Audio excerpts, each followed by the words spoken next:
يعني هذا المنظر الذي يسبق هذا، التي تسبق وننتظرها، هذه القمة الكبيرة جدا. هم جمهور فائز يغضبهم أحيانا ويتشيد. يا للمشهد، يا للحظة، ما أن تكون أهلاوي ولا إما غيرها. عالية، الله على التمريرة، الله على الاستلام، الله القائم يقف أمام هنا. يا للدقيقة، يا للماكسي، مستحيل. شوف الكرة، شوف قمة المؤجلة، كرة في مكان إلى رياض يستلم تحت الضغط، ما في مشاكل. رياض محرز يكسب خطأ في هذا التوقيت. رياض في الأهلي الأكثر تسديد، الأكثر صناعة، الأكثر صناعة الفرص الكبيرة. الكباس بالنسبة لمنطقتهم. الكرة العرضية وصلت إلى زياد، عرضية إلى ماكسي، والكرة بتتهيأ. ماكسي لعب على لاعب، لعب على لاعب، عدى، صوب الكرة تتهيأ. الله الله الله الله، فرص البريكان. من يحضر في الديربي لن يغيب عن الكلاسيكو، لن يغيب عن الكلاسيكو. الرقم 20، أهدافك يجب أن تصل للصوت. البريكان كان 1-0، سجل فراس، تابع تصويبة ماكسيما، أمامه فرصة. عزفك بقلوبهم لم يكن هم. سرعات رياض وماكسيما وفراس البريكان إلى إيبا، رياض محرز بيلعب الكرة، السلام على التمريرة. فرانكيسيه وصلت بعد ذلك إلى رياض محرز، وقف لديهم. الكرة بترجع مرة أخرى إلى رياض محرز في نص الملعب. رياض محرز بيرسل الكرة في مكان، الكرة بترجع باتجاه رياض محرز. فرانكيسيه الكرة بيرسل كرة طويلة وعالية في مكان إلى محرز، لو استلم. الله عليك، الله عليك يا محرز بعد الاستلام. هل يبدأ الكلام؟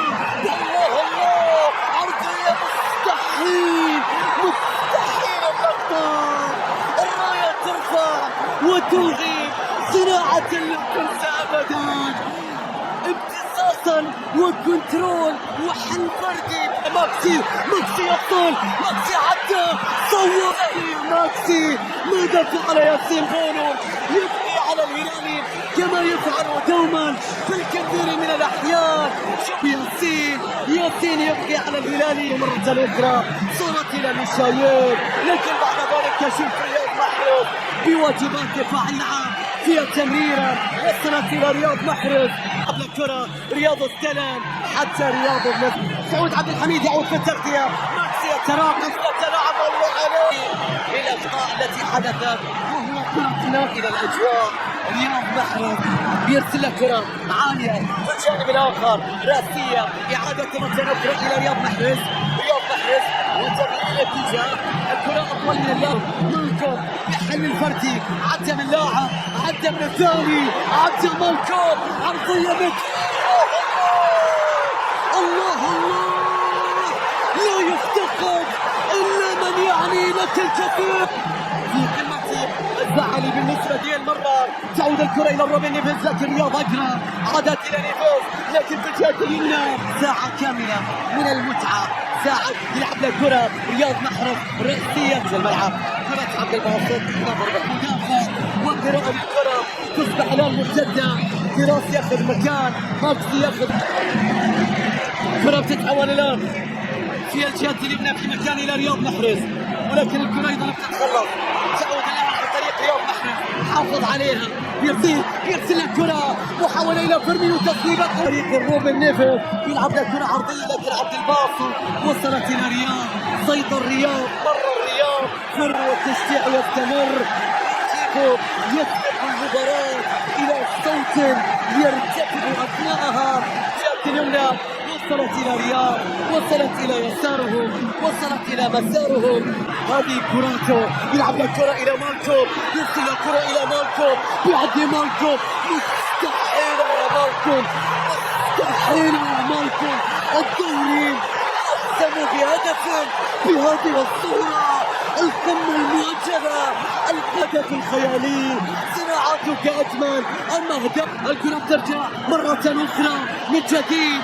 سعد بيلعب بيد عرضية، وصلت يا رياض، الصلاة يا فيرمينيو 23 في الدوري والمباراة رقم 32 في الدوري. خسارة. شوف فيرمينيو، هذه بعد رشيد إشارة أجنحة النابت يشارك في آخر ضربة. شاهد الآن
تعالى كده أوريك لقطة عالمية أخلاقية من رياض محرز، ماذا حدث بينه وبين مواطنه مصطفى زغبة حارس دمق بعد هدف النجم الجزائري رياض محرز. شوفوا يا جماعة، في البداية تلقى رياض محرز ركلة جزاء، وقبل إعلان الفار القرار رياض محرز مسك الكورة وتوجه إلى المرمى في انتظار إعلان الحكم. وبعد تنفيذ ركلة الجزاء أمام مصطفى زغبة حطها رياض محرز كالعادة بقوة في الشباك. هنا بقى اللقطة الجميلة جدا، رياض محرز رفض الاحتفال، رفض المبالغة في الاحتفال أمام مواطنه مصطفى زغبة احتراما لشقيقه ومواطنه نجم الجزائر حارس الجزائر مصطفى زغبة. يعني رياض محرز اكتفى بالسلام وتحية اللاعبين ورفض المبالغة في الاحتفال. كالعادة رياض محرز يقفز في احتفاله الشهير ويضرب بيديه في السماء، لكن رياض محرز اكتفى بالمرور، حتى مش عايز يبتسم، حتى مش عايز يضحك في هذه اللقطة الأخلاقية. رياض محرز أمام مواطنه مصطفى زغبة في المباراة التي انتهت برباعية للأهلي مقابل هدف لفريق دمق في دوري روشن السعودي.